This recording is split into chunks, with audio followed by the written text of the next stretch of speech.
Dear student, Assalamu alaikum. Welcome to BSc first semester chemistry class. आज हम unit number 4 aliphatic hydrocarbons शुरू करेंगे। उसका आज पहला लेक्चर है। तो सबसे पहले हमारे दिमाग में ये सवाल उठता है कि हाइड्रोकार्बन्स किसे कहते हैं। Hydrocarbons are compound of carbon and hydrogen. ठीक है, यानी वो कंपाउंड्स जो किसका बना हो, जो सिर्फ कार्बन और हाइड्रोजन का बना हो। और हमारे नेचर में बहुत सारे कंपाउंड्स ऐसे हैं जो किसका बना हुआ है, कार्बन का बना हुआ है और हाइड्रोजन का बना हुआ है। हाइड्रोकार्बन्स को हम फर्दर क्लासिफाई करते हैं एलिफेटिक में और एरोमेटिक हाइड्रोकार्बन्स में। एरोमेटिक हाइड्रोकार्बन्स को यहाँ पर रहने दो क्योंकि हम यूनिट 3 में इसको डिटेल के साथ पढ़ेंगे। एलिफेटिक हाइड्रोकार्बन्स क्या होते हैं? एलिफेटिक हाइड्रोकार्बन्स वो कार्बन और हाइड्रोजन्स के कंपाउंड होते हैं जिसमें कार्बन और कार्बन के बीच में या सिंगल बॉन्ड हो, या कार्बन और कार्बन के बीच में डबल बॉन्ड हो, या कार्बन और कार्बन के बीच में क्या हो, ट्रिपल बॉन्ड हो, या हो सकता है कार्बन और कार्बन के बीच में सिंगल बॉन्ड हो लेकिन किस फॉर्म में हो, साइक्लिक फॉर्म में हो। अगर कार्बन और कार्बन के बीच में सिंगल बॉन्ड होता है तो हम अल्केन्स कहेंगे, और अगर कार्बन और कार्बन के बीच में सिंगल बॉन्ड है और क्या है, साइक्लिक स्ट्रक्चर है, तो हम साइक्लोएल्केन्स कहेंगे। अगर डबल बॉन्ड है तो अल्कीन्स कहेंगे, और ट्रिपल बॉन्ड है तो अल्काइंस कहेंगे। तो यहाँ पे मैंने एक एक एग्जाम्पल दिया हुआ है। यहाँ आप देख सकते हैं इस कंपाउंड में 4 कार्बन्स हैं और हर कार्बन्स के बीच में सिंगल बॉन्ड है, तो ये ब्यूटेन कहेंगे। और this is an example of alkane. Alkane जहाँ पे कार्बन और कार्बन के बीच में क्या है, सिंगल बॉन्ड है। इसी तरह अगर इस स्ट्रक्चर को अगर हम गौर से देखें तो 5 कार्बन्स हैं लेकिन हर कार्बन के बीच में सिंगल बॉन्ड है लेकिन साइक्लिक फॉर्म में है, तो हम इसको क्या कहेंगे, cyclo for cyclic structure, pentane क्योंकि 5 कार्बन है। ये एग्जाम्पल हो जाता है किसका, साइक्लो है, साइक्लिक फॉर्म में है लेकिन है तो क्या, अल्केन। क्यों? क्योंकि कार्बन कार्बन बॉन्ड में के बीच में सिंगल बॉन्ड है। ठीक। और अगर ये तीसरा एग्जाम्पल जो है, यहाँ कार्बन और कार्बन के बीच में डबल बॉन्ड है, तो ये अल्कीन का एग्जाम्पल है।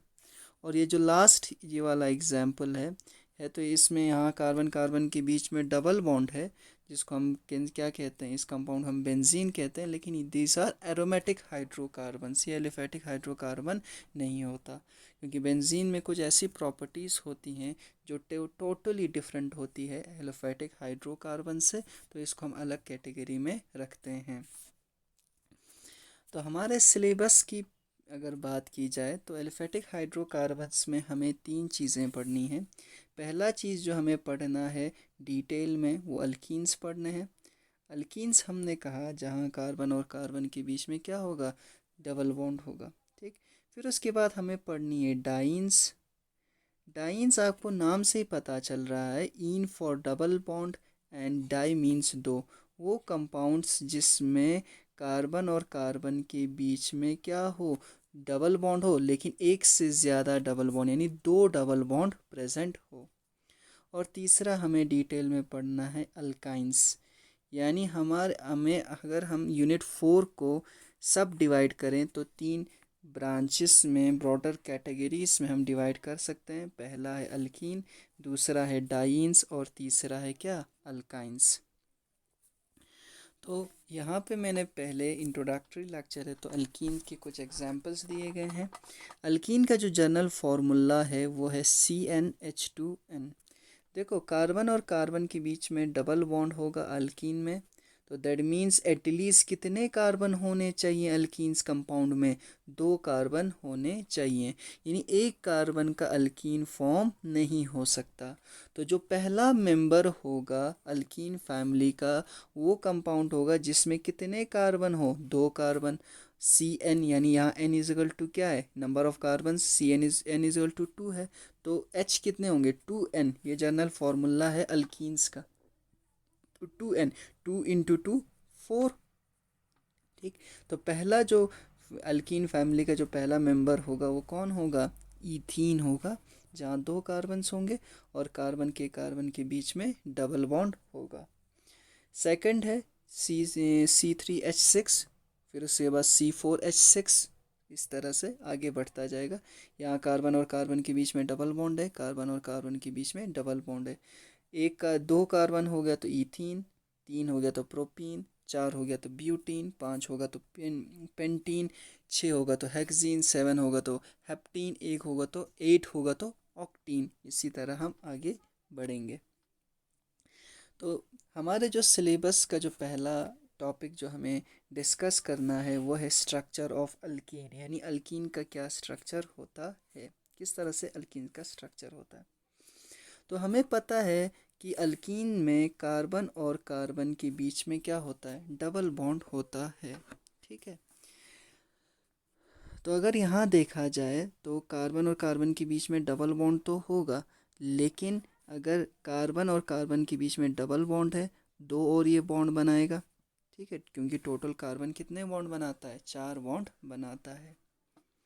तो अगर देखें तो ये जो बॉन्ड्स होते हैं ये दीज आर कोवेलेंट बॉन्ड्स। तो कोवेलेंट बॉन्ड्स 2 तरीके के होते हैं, या सिग्मा बॉन्ड होता है या पाई बॉन्ड होता है। ये क्या होता है, सिग्मा बॉन्ड होता है या पाई बॉन्ड होता है। ठीक है, तो जहाँ पे भी सिंगल बॉन्ड्स हैं, सिंगल बॉन्ड सारे सिग्मा होते हैं, सिंगल बॉन्ड सारे क्या होते हैं, सिग्मा होते हैं। तो यहाँ पे कार्बन और कार्बन के बीच में क्या है, कार्बन और कार्बन के बीच में कार्बन और कार्बन के बीच में डबल बॉन्ड है। तो अगर डबल बॉन्ड है तो एक जो होगा वो पाई होगा और दूसरा जो होगा वो क्या होगा, सिग्मा होगा। तो टोटल यहाँ पे कितने सिग्मा बॉन्ड्स हो गए, 5 सिग्मा बॉन्ड्स हो गए और एक क्या हो गया, पाई बॉन्ड हो गया। ठीक, तो अगर हम स्लाइड पे फिर से लौटें तो यहाँ पे क्या है, देखो कार्बन कार्बन के बीच में डबल बॉन्ड है, तो यहाँ पे एक पाई बॉन्ड होगा और दूसरा क्या होगा, सिग्मा बॉन्ड होगा। ठीक है, और यहाँ पे ये सिग्मा, ये भी सिग्मा, ये भी सिग्मा, कार्बन और हाइड्रोजन के बीच में सिग्मा, और ये डबल बॉन्ड में से एक सिग्मा होगा और एक क्या होगा, पाई बॉन्ड होगा। ठीक है, तो यहाँ पे थोड़ा सा हाइब्रिडाइजेशन का कॉन्सेप्ट हमें देखना पड़ेगा। तो देखो, कार्बन अगर हम देखें तो कार्बन का अगर हम देखेंगे तो कार्बन का एटॉमिक नंबर 6 है। ठीक है, तो 1s2 हो गया, 2s2 हो गया इलेक्ट्रॉनिक कॉन्फ़िगरेशन, और 2p2 हो गया। ठीक, तो 2s में 2 इलेक्ट्रॉन्स हैं और 2p में कितने इलेक्ट्रॉन्स हैं, इसमें भी 2 इलेक्ट्रॉन्स मौजूद हैं। ठीक, लेकिन होता क्या है, कार्बन हमें पता है 4 बॉन्ड बनाता है। 4 बॉन्ड बनाने के लिए ये ऑर्बिटल्स हैं, 1 ऑर्बिटल, 2 ऑर्बिटल, 3 ऑर्बिटल और टोटल 4 ऑर्बिटल। 2s के 1 ऑर्बिटल से और 2p के 3 ऑर्बिटल से, तो टोटल 4 बॉन्ड बनाता है कार्बन। तो बॉन्ड बनाने के लिए ऑर्बिटल्स में सिर्फ एक ही इलेक्ट्रॉन होना चाहिए, यानी सिंगली फिल्ड इलेक्ट्रॉन होना चाहिए। तो यहाँ पे हम देख रहे हैं 2s तो कम्प्लीटली फिल्ड है, 2p ऑर्बिटल्स में एक एक इलेक्ट्रॉन्स हैं। तो इस इलेक्ट्रॉनिक कॉन्फ़िगरेशन के हिसाब से कार्बन को सिर्फ कितने बॉन्ड बनाने चाहिए, सिर्फ 2 बॉन्ड बनाने चाहिए। क्यों, क्योंकि 2 ही ऑर्बिटल्स हैं जिसमें एक एक इलेक्ट्रॉन है। ये वाला ऑर्बिटल तो कम्प्लीटली फिल्ड है, इसमें 2 ऑर्बिटल हैं, 2 इलेक्ट्रॉन्स हैं, तो ये बॉन्ड नहीं बना सकता। ठीक, तो यहाँ पे एक कंसेप्ट यहाँ पे इंट्रोड्यूस किया गया है, इस कंसेप्ट को हम बोलते हैं प्रमोशन ऑफ इलेक्ट्रॉन्स, यानी इलेक्ट्रॉन्स को हम प्रमोट कर देते हैं। 2s का एक जो इलेक्ट्रॉन होगा उसको हम प्रमोट करके कहाँ पे भेज देंगे, 2p में भेज देंगे। ठीक, अगर 2s वाला इलेक्ट्रॉन को अगर हमने प्रमोट करके 2p में बेच दिया तो अब हमारे पास 4 ऑर्बिटल्स हैं और चारों जो ऑर्बिटल्स हैं वो सिंगली फिल्ड हैं। अब कार्बन जो है कितने बॉन्ड बना सकता है, अब कार्बन 4 बॉन्ड बना सकता है। ठीक है, लेकिन यहाँ पे क्या है कि 3 सिग्मा बॉन्ड बना रहा है एक कार्बन और एक पाई बॉन्ड बना रहा है। तो सिग्मा बॉन्ड जो होता है वो हाइब्रिडाइज्ड ऑर्बिटल से बनता है, यानी हाइब्रिड ऑर्बिटल से। किससे बनता है, हाइब्रिड ऑर्बिटल से बनता है। सिग्मा बॉन्ड जो बनता है वो हाइब्रिड ऑर्बिटल से बनता है, ठीक। और जो पाई बॉन्ड होता है वो अनहाइब्रिडाइज ऑर्बिटल से बनता है, वो ऑर्बिटल जो हाइब्रिडाइजेशन में पार्टिसिपेट नहीं करेगा, ठीक है। तो देखो ये वाला कार्बन एक पाई बॉन्ड बना रहा है, ये वाला भी कार्बन क्या बना रहा है, एक पाई बॉन्ड बना रहा है। इसलिए इस कार्बन का जो हाइब्रिडाइजेशन होगा वो sp क्या होगा, 2 होगा। यानी ये हमारा एक्साइटेड इलेक्ट्रॉनिक कॉन्फ़िगरेशन था, सब में एक एक इलेक्ट्रॉन्स थे, ये 2s था, 2p था।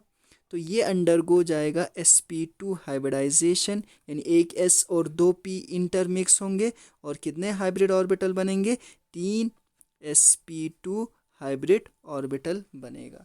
लेकिन ये जो एक p ऑर्बिटल है इसने हाइब्रिडाइजेशन में पार्टिसिपेट नहीं किया है, इसको हम बोलेंगे अनहाइब्रिडाइज p ऑर्बिटल। तो अगर यहाँ पे हम गौर से देखें पहले वाले स्ट्रक्चर में, तो 3 sp2 हाइब्रिड ऑर्बिटल हर कार्बन के साथ है, इस कार्बन के साथ भी है, और एक p ऑर्बिटल है, ये अनहाइब्रिडाइज p ऑर्बिटल है। तो सिग्मा बॉन्ड कैसे बनेगा, इस कार्बन का sp2 हाइब्रिड ऑर्बिटल हाइड्रोजन के 1s के साथ ओवरलैप करेगा, दूसरा sp2 हाइब्रिड ऑर्बिटल दूसरे हाइड्रोजन के 1s के साथ ओवरलैप करेगा, और तीसरा sp2 हाइब्रिड ऑर्बिटल दूसरे कार्बन के sp2 हाइब्रिड ऑर्बिटल के साथ ओवरलैप करके कितने बॉन्ड बनाएंगे, 3 सिग्मा बॉन्ड बनाएंगे। इसी तरह ये वाला कार्बन भी कितने, 3 सिग्मा बॉन्ड का फॉर्मेशन करेगा। पाई बॉन्ड कैसे बनेगा, 3 बॉन्ड तो बन गए, लेकिन दोनों कार्बन के पास एक एक क्या है, एक एक अनहाइब्रिडाइज p ऑर्बिटल्स हैं, तो उनकी साइड वाइज ओवरलैपिंग से, यानी साइड वाइज हो रहा है ना, ये साइड वाइज ओवरलैपिंग से जो टाइप ऑफ बॉन्ड बनेगा उसको हम क्या बोलेंगे, पाई बॉन्ड बोलेंगे। यहाँ पे जो सिग्मा बॉन्ड बन रहा है वो हेड टू हेड है, देखो दोनों का हेड एक दूसरे के साथ टकरा रहा है, हेड टकरा रहा है, हेड टकरा रहा है, हेड टकरा रहा है, लेकिन यहाँ पे क्या हो रहा है, साइड वाइज ओवरलैपिंग हो रही है, जिसकी वजह से कौन सा टाइप ऑफ बॉन्ड बनेगा, पाई बॉन्ड बनेगा। तो पाई बॉन्ड बनेगा तो जो दो ऑर्बिटल्स हैं वो कार्बन के प्लेन के नीचे ओवरलैप कर रहा है या ऊपर ओवरलैप कर रहा है, तो इलेक्ट्रॉन डेंसिटी जो होगी वो कार्बन प्लेन के या ऊपर होगी या नीचे होगी। यहाँ अगर हम इस इथिलीन है, क्योंकि 2 कार्बन है, तो अगर इस स्ट्रक्चर को देखा जाए तो कार्बन कार्बन के बीच में जो बॉन्ड लेंथ है वो 1.33 एमस्ट्रॉन्ग है, कार्बन और हाइड्रोजन का जो बॉन्ड लेंथ है 1.08 एमस्ट्रॉन्ग है। अगर बॉन्ड एंगल की बात की जाए, हाइड्रोजन कार्बन और हाइड्रोजन के बीच में जो बॉन्ड एंगल है 116.6 डिग्री है, और कार्बन कार्बन और हाइड्रोजन के बीच में जो बॉन्ड एंगल है वो 121.7 डिग्री है। तो नेक्स्ट जो टॉपिक है अल्कीन में, बहुत ही इंपॉर्टेंट टॉपिक हम शुरू करने जा रहे हैं, वो है प्रिपरेशन ऑफ अल्कीन। चाहे हम अल्कीन पढ़ें, चाहे हम डाइन्स पढ़ें, चाहे हम अल्काइंस पढ़ें, ऑर्गेनिक केमिस्ट्री में जब भी हम किसी फंक्शनल ग्रुप के बारे में पढ़ते हैं तो 2 चीज़ों के बारे में हम जनरली डिटेल्ड में पढ़ते हैं। पहला होता है प्रिपरेशन, यानी हम उस कंपाउंड को किस तरह से प्रिपेयर करते हैं, बनाते हैं, जैसे कि यहाँ पे प्रिपरेशन ऑफ अल्कीन, यानी अल्कीन को आप किस तरह से प्रिपेयर करोगे। और दूसरा है केमिकल रिएक्शंस, यानी वो जो कंपाउंड होगा वो दूसरे कंपाउंड के साथ किस तरह से रिएक्ट करेगा। तो हमारे सिलेबस में प्रिपरेशन ऑफ अल्कीन में हमारे पास 2 ही प्रिपरेशन हमें पढ़ना है डिटेल में। पहला है elimination of hydrocarbon alkyl halides, जिसको हम क्या बोलते हैं, डीहाइड्रोहेलोजिनेशन रिएक्शन, और दूसरा है dehydration of alcohol. Dehydration means removal of water. जो डी है, यहाँ पे भी डी है दोनों में, डी का मतलब है रिमूवल, ठीक है। यहाँ पे डिहाइड्रेशन में हम हाइड्रेशन को रिमूव कर रहे हैं, हाइड्रेशन मींस वाटर, वाटर को हम हाइड्रेशन बोलते हैं। तो अल्कोहल में से वाटर रिमूव कर रहे हैं, तो पहले केस में एल्काइल हैलाइड में से क्या रिमूव कर रहे हैं, हाइड्रोजन और हेलोजन, क्या प्रिपेयर करने के लिए, अल्कीन प्रिपेयर करने के लिए। तो एलिमिनेशन ऑफ अल्काइल हैलाइड को आज इस लेक्चर में हम डिटेल के साथ पढ़ेंगे। पहला जो रिएक्शन है वो एलिमिनेशन ऑफ अल्काइल हैलाइड से, ठीक है, HALIDS हैलाइड्स, यानी जिसको हम क्या भी बोलते हैं, डीहाइड्रोहेलोजिनेशन रिएक्शन भी कहते हैं, यानी removal of hydrogen and halogen, यहाँ पे आप देख सकते हैं, यहाँ पे मैंने लिखा हुआ है डिहाइड्रोहेलोजिनेशन इज़ द एलिमिनेशन, यानी निकालना। क्या निकालते हैं? हाइड्रोजन और हेलोजन। हेलोजन तो हमें पता है एक्स हेलोजन फैमिली है। कौन कौन सा होता है हेलोजन? फ्लोरीन होता है, क्लोरीन होता है, ब्रोमीन होता है और आयोडीन होता है। तो हम क्या करेंगे? एल्काइल हैलाइड में से एक हाइड्रोजन और एक हेलोजन, इनमें से कोई एक होगा, उसको रिमूव करेंगे। क्या प्रिपेयर करने के लिए? अल्कीन प्रिपेयर करने के लिए। तो यहाँ रिएक्शन मैंने लिखा हुआ है, ये हो गया ब्रोमो इथेन जो कि एक एल्काइल हैलाइड है, जहाँ पे एक हाइड्रोजन को हमने किसके साथ? Br ब्रोमीन जो कि क्या है, एक हेलोजन के साथ क्या किया है? रिप्लेस किया है। तो इस कंपाउंड को हम क्या कहेंगे? एल्काइल हैलाइड कहेंगे, या हम हेलो एल्केन्स भी कहते हैं। आपने अभी अभी 12th क्लास पास किया है, तो सेकंड बुक जो है और उसका केमिस्ट्री का उसका पहला ही आपका यूनिट था हेलो एल्केन्स। ठीक है, तो ब्रोमो इथेन लिया हुआ है। ब्रोमो इथेन का हमने रिएक्शन किया हुआ है पोटेशियम हाइड्रोक्साइड के साथ, जो कि एक बेस है, जो कि एक स्ट्रॉन्ग बेस है। और यहाँ मैंने लिखा हुआ है अल्कोहलिक। अल्कोहलिक का मतलब है कि इस बेस को अल्कोहल में डिसॉल्व करके क्या बनाया है? वाटर, वो अल्कोहल में डिसॉल्व करके सोल्यूशन बनाया है। एक्वस KOH नहीं है, क्योंकि यहाँ पे जो रिएक्शन है वो एलिमिनेशन है। एलिमिनेशन में हम अल्कोहलिक KOH यूज़ करते हैं। और अगर सब्स्टिट्यूशन होता, यानी यहाँ पे OH जो है Br का जगह लेना था, अगर OH जाके Br का जगह लेते तो उसको हम सब्स्टिट्यूशन रिएक्शन बोलते। तो सब्स्टिट्यूशन के लिए हम अल्कोहलिक की जगह क्या लेते हैं? एक्वस लेते हैं। एक्वस मतलब वाटर में KOH का सल्यूशन लेते हैं। तो यहाँ पे क्या हो रहा है? यहाँ पे हो रहा है कि जो ये OH नेगेटिव है वो एक H ले लेगा, H ले लेगा, और ये K पॉजिटिव Br को ले लेगा, तो HBr यहाँ से रिमूव हो जाएगा। तो HBr यहाँ से रिमूव हो गया। तो यहाँ आप ध्यान से देख सकते हो, इस कार्बन के साथ 1 2 3 3 बॉन्ड रहा, इस कार्बन के साथ भी 1 2 3 बॉन्ड ही रहा। लेकिन कार्बन 4 बॉन्ड बनाता है, तो क्या हो जाएगा? कार्बन और कार्बन के बीच में डबल बॉन्ड फॉर्म हो जाएगा। तो ब्रोमो इथेन जो है किस में कन्वर्ट हो जाएगा? इथीन में कन्वर्ट हो जाएगा। KBr के साथ मिलके KBr बनाएगा, OH H के साथ मिलके वाटर बनाएगा। ये हो गया एक जर्नल एलिमिनेशन रिएक्शन किसका? एल्काइल हैलाइड का। क्या प्रिपेयर करने के लिए? अल्कीन प्रिपेयर करने के लिए, जिसको हम बोलते हैं डिहाइड्रो हेलोजिनेशन रिएक्शन, यानी removal of hydrogen and halogen. लेकिन रिएक्शन यहाँ पे इम्पोर्टेंट नहीं हो जाता है। जब आप 12 से निकल के अब आप ग्रेजुएशन में पहुँच गए हो, तो ग्रेजुएशन में रिएक्शन मायने नहीं रखता है। यहाँ पे हम पढ़ते हैं मैकेनिज़्म, जो बहुत ही इम्पोर्टेंट है। तो हम नेक्स्ट जो हमारा टॉपिक होगा वो होगा मैकेनिज़्म ऑफ डिहाइड्रोहेलोजिनेशन रिएक्शन, यानी किस तरह से एल्काइल हैलाइड में से HBr निकलता है और वो किस में कन्वर्ट हो जाता है? अल्कीन में कन्वर्ट हो जाता है। दो टाइप का मैकेनिज़्म है, एक को हम बोलते हैं E2 mechanism, E for elimination है, ठीक है, ये E फॉर क्या है? E फॉर एलिमिनेशन है। 2 for second order and E1 mechanism, E for फिर से एलिमिनेशन, यानी ऑफ 1 मीन्स फर्स्ट ऑर्डर। तो फर्स्ट ऑर्डर का मतलब क्या है, सेकंड ऑर्डर का क्या मतलब क्या है, वो हम अभी देखेंगे। ठीक है, तो पहले हम E2 मैकेनिज़्म को डिटेल में देखेंगे। डिहाइड्रोहेलोजिनेशन यानी removal of hydrogen and halogen by, अगर मैकेनिज़्म क्या होगा? E2 मैकेनिज़्म होगा। तो E2 मैकेनिज़्म जनरली 1 स्टेप में होता है। E2 मैकेनिज़्म जनरली किस में होता है? 1 स्टेप में होता है। तो हम अल्काइल हैलाइड का रिएक्शन कराते हैं बेस के साथ। पहले वाले रिएक्शन में हम OH नेगेटिव था, KOH था, जिसमें OH पे क्या चार्ज था? नेगेटिव चार्ज था। तो ये क्या था? बेस था, बेस की तरह बिहेव करेगा। तो इसमें होता क्या है? 1 स्टेप में, एक ही स्टेप में रिएक्शन हो रहा है। बेस आ रहा है और ये किसको? हाइड्रोजन यानी H पॉजिटिव को एब्स्ट्रैक्ट करेगा। किसको? H पॉजिटिव को। अब देखो, कार्बन और हाइड्रोजन के बीच में सिंगल बॉन्ड है, दैट मीन्स कार्बन का एक इलेक्ट्रॉन है, एक इलेक्ट्रॉन किसका है, हाइड्रोजन का है। लेकिन ये जो OH होगा, OH नेगेटिव होगा, ये किसको लेके जाएगा, H पॉजिटिव को। H पॉजिटिव का मतलब है कि ये हाइड्रोजन जो है अपना इलेक्ट्रॉन किसके पास छोड़ के जाएगा, कार्बन के पास छोड़ के जाएगा। तो ये बेस इस हाइड्रोजन को क्या कर लेके जा रहा है, अपना इलेक्ट्रॉन यहाँ पे हाइड्रोजन रख के जा रहा है। तो कार्बन का एक इलेक्ट्रॉन था, एक हाइड्रोजन का इलेक्ट्रॉन, तो ऑब्वियस सी बात है कार्बन और हाइड्रोजन के बीच में 2 इलेक्ट्रॉन्स होंगे, एक कार्बन का होगा, एक हाइड्रोजन का होगा। हाइड्रोजन तो निकल गया, बेस ले गया उसको, लेकिन हाइड्रोजन ने अपना इलेक्ट्रॉन छोड़ के गया। तो कार्बन और हाइड्रोजन का जो 2 इलेक्ट्रॉन्स होंगे वो कहाँ शिफ्ट हो जाएगा, कार्बन और कार्बन के बीच में शिफ्ट हो जाएगा।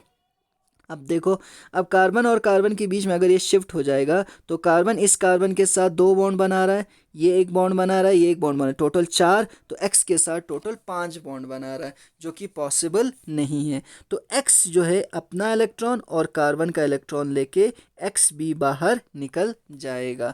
तो किस यहाँ x भी निकल गया, h भी निकल गया, तो कार्बन और कार्बन के बीच में क्या हो गया, डबल बॉन्ड बन गया, x निकल गया और b और h के बीच में क्या हो जाएगा, बॉन्ड फॉर्म हो जाएगा। यानी ये जो पूरा रिएक्शन है ये एक सिंगल स्टेप में हो रहा है। अगर इस रिएक्शन को अगर आप ध्यान से देखें, यहाँ ध्यान से देखो कि यहाँ क्या हो रहा है, बेस और हाइड्रोजन के बीच में क्या हो रहा है, बॉन्ड फॉर्म हो रहा है, क्योंकि बेस जो है हाइड्रोजन के साथ बॉन्ड बना रहा है। कार्बन और हाइड्रोजन का ये वाला बॉन्ड टूट रहा है, कार्बन और कार्बन के बीच में बॉन्ड बन रहा है, और कार्बन और एक्स के बीच में जो बॉन्ड होगा वो टूटेगा। यानी BH के बीच में बॉन्ड फॉर्म हो जाएगा, H और C का बॉन्ड टूटेगा, C और C के बीच में बॉन्ड बनेगा, और C और X के बीच में बॉन्ड टूटेगा। ध्यान से देखो, और यहाँ पे इसको हम ट्रांजिशन स्टेट बोलते हैं, जिसका एनर्जी काफ़ी हाई होता है, क्योंकि एक वन सिंगल स्टेप में होता है तो रिएक्टेंट जो और प्रोडक्ट के बीच में क्या बनता है, एक ट्रांजिशन स्टेट बनता है, जिसका एनर्जी सबसे ज़्यादा होता है। तो ट्रांजिशन स्टेट में जो बॉन्ड टूट रहा है और जो बॉन्ड बन रहा है उसको हम डैश से दिखाते हैं। यहाँ देखो, B और H बनेगा तो डैश से है, H और C टूटेगा तो डैश से, C और C के बीच में डबल बॉन्ड फॉर्म होगा तो डैश से है, और C और X के बीच में जो बॉन्ड होगा वो टूटेगा, उसको भी हमने डैश से रिप्रेजेंट किया हुआ है।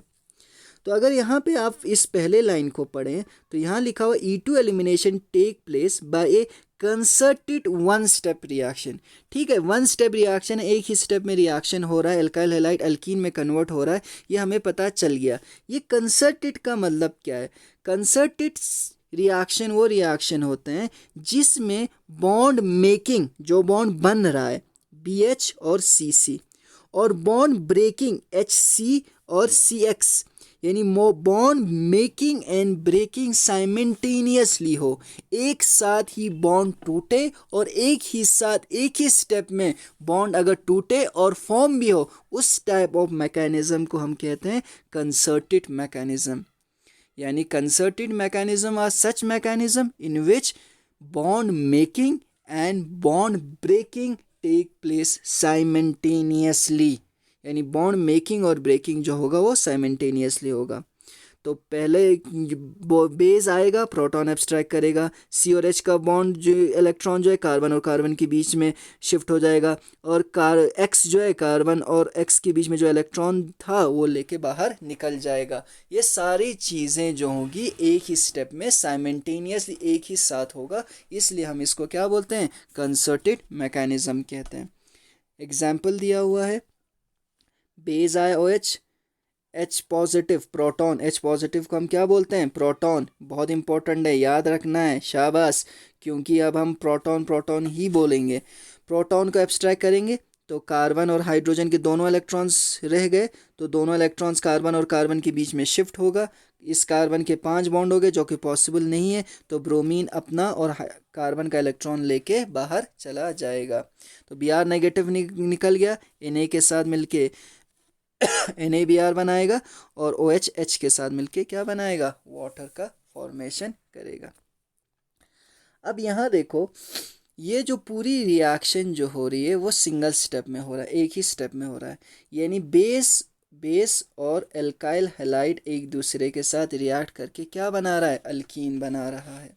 ठीक है, जब भी हम रेट ऑफ रिएक्शन की बात करते हैं, किसकी, रेट ऑफ रिएक्शन की बात करेंगे, रेट ऑफ रिएक्शन यानी रेट यानी स्पीड, किस स्पीड के साथ रिएक्शन जारी है।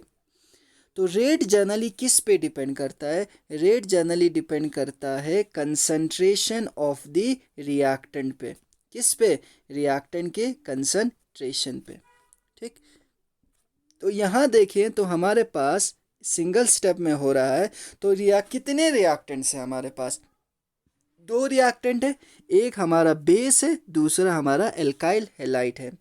तो जो रेट ऑफ ए रिएक्शन होगा यानी रेट यानी स्पीड ऑफ ए रिएक्शन जो होगा वो बेस के कंसंट्रेशन पे भी डिपेंड करेगा और एल्काइल हैलाइड के भी कंसंट्रेशन पे क्या करेगा, डिपेंड करेगा। क्यों, क्योंकि एक ही स्टेप में हो रहा है और एक ही स्टेप में बेस और एल्काइल हैलाइड दोनों एक दूसरे के साथ क्या कर रहे हैं, रिएक्ट कर रहे हैं।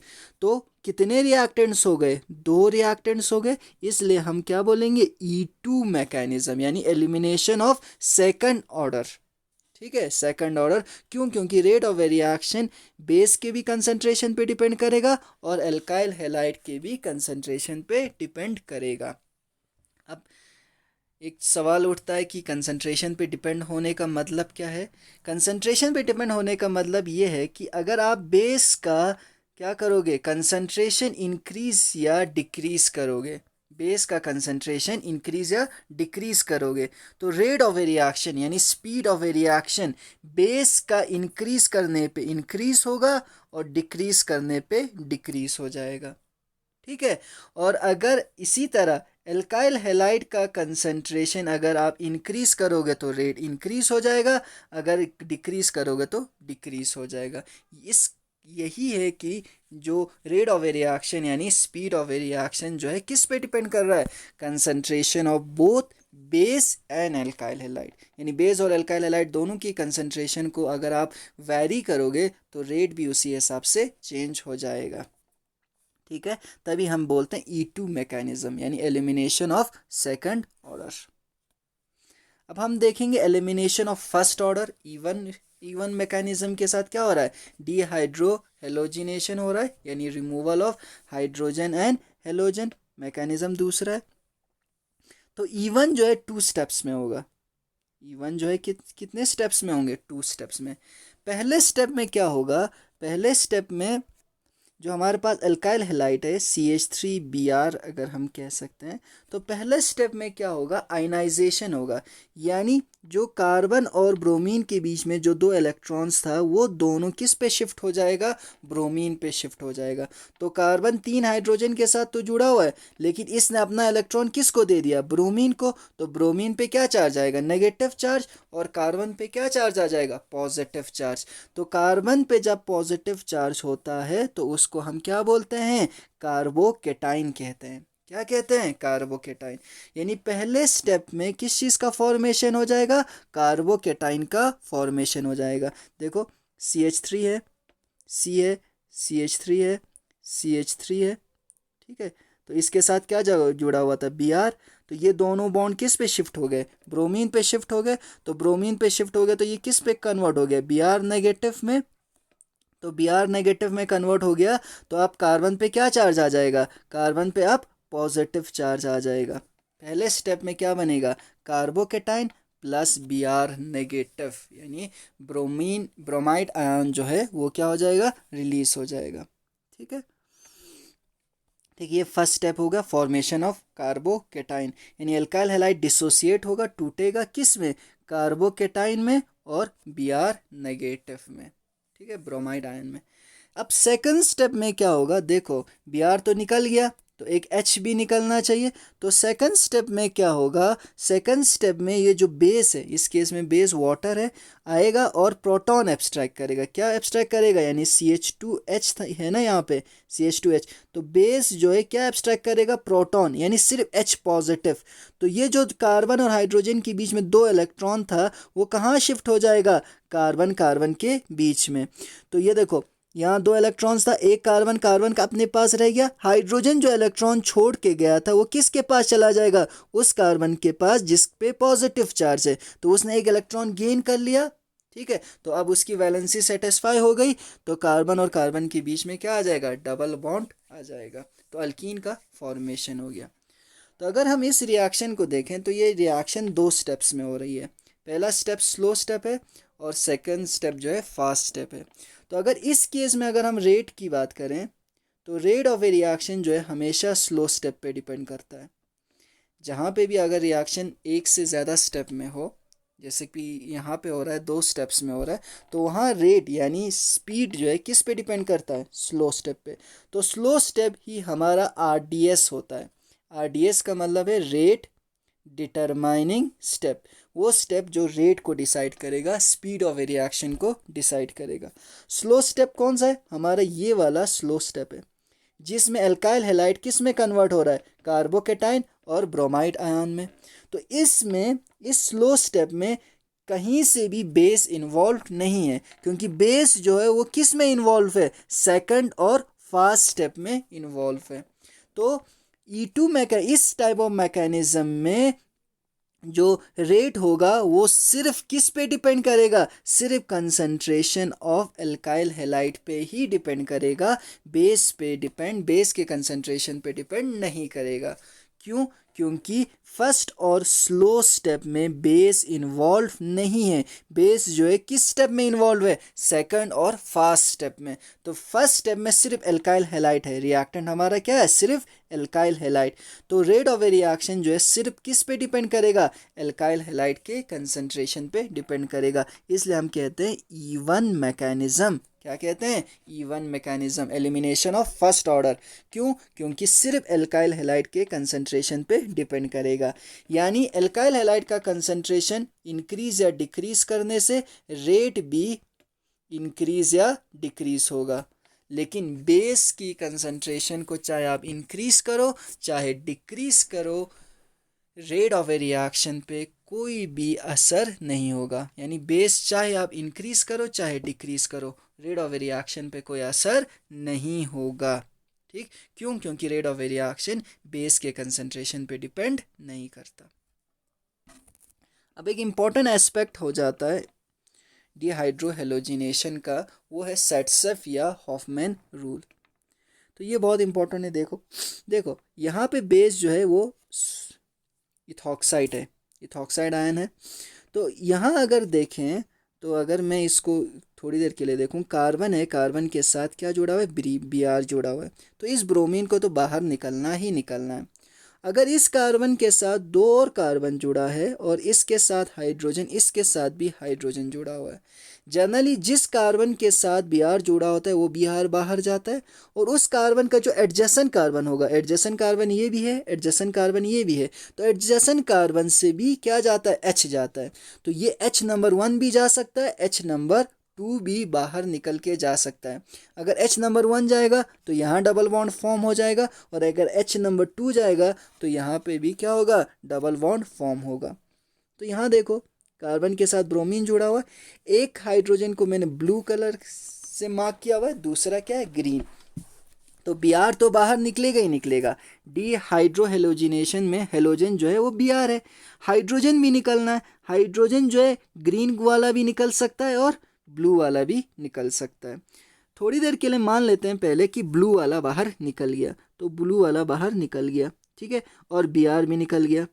तो बचेगा क्या, CH3CH2, CH3CH2, फिर कार्बन, कार्बन जो किसके साथ जुड़ा हुआ है, CH3 के साथ जुड़ा हुआ है, CH3 के साथ जुड़ा हुआ है। अब देखो ये दोनों तो बाहर निकल गया, कार्बन और कार्बन के बीच में क्या आएगा, डबल बॉन्ड, ये डबल बॉन्ड रहा। अब कार्बन के साथ 2 ब्लू हाइड्रोजन है, 2 ब्लू हाइड्रोजन है। दैट मीन्स अगर ब्लू वाला हाइड्रोजन अगर एब्स्ट्रैक्ट होगा तो ये वाला प्रोडक्ट बनेगा, ठीक है।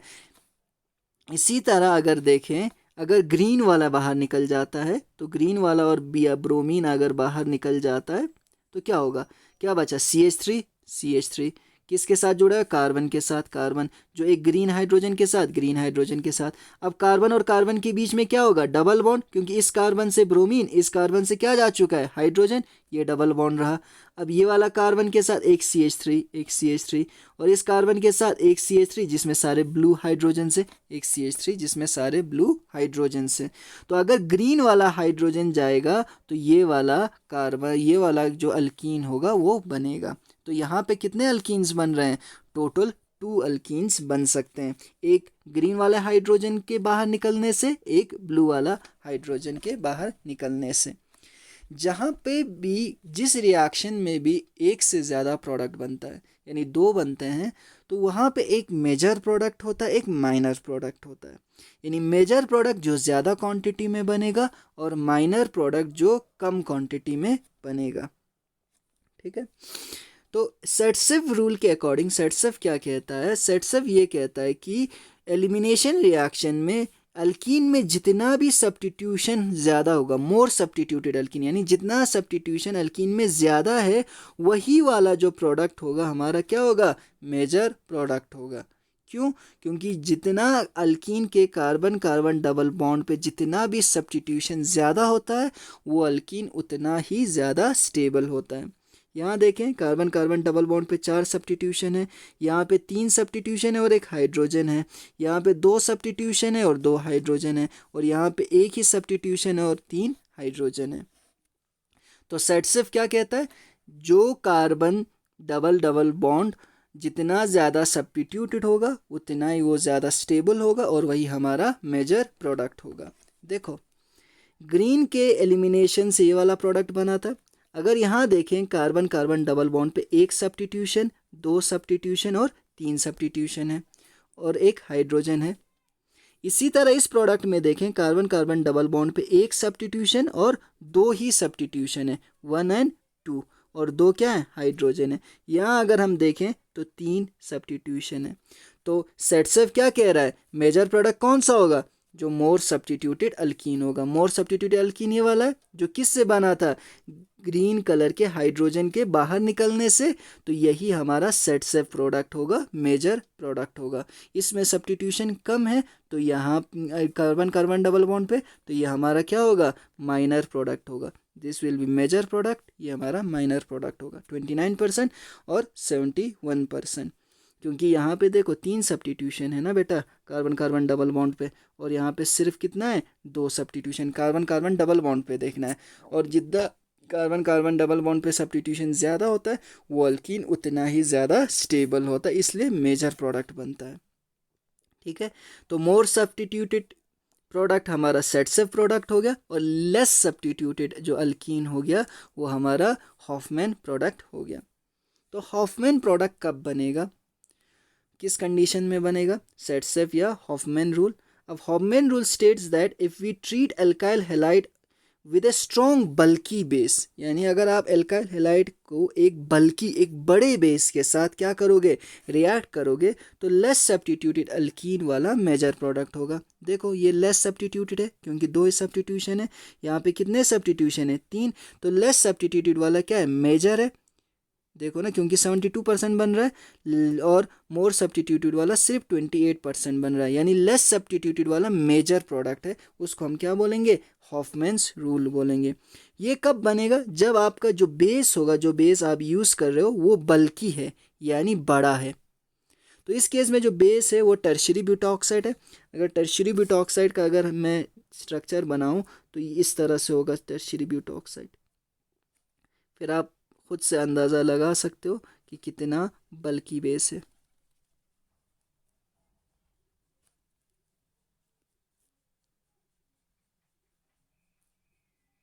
ये है टर्शियरी ब्यूटाऑक्साइड, देख सकते हो कितना बड़ा बल्की बेस है।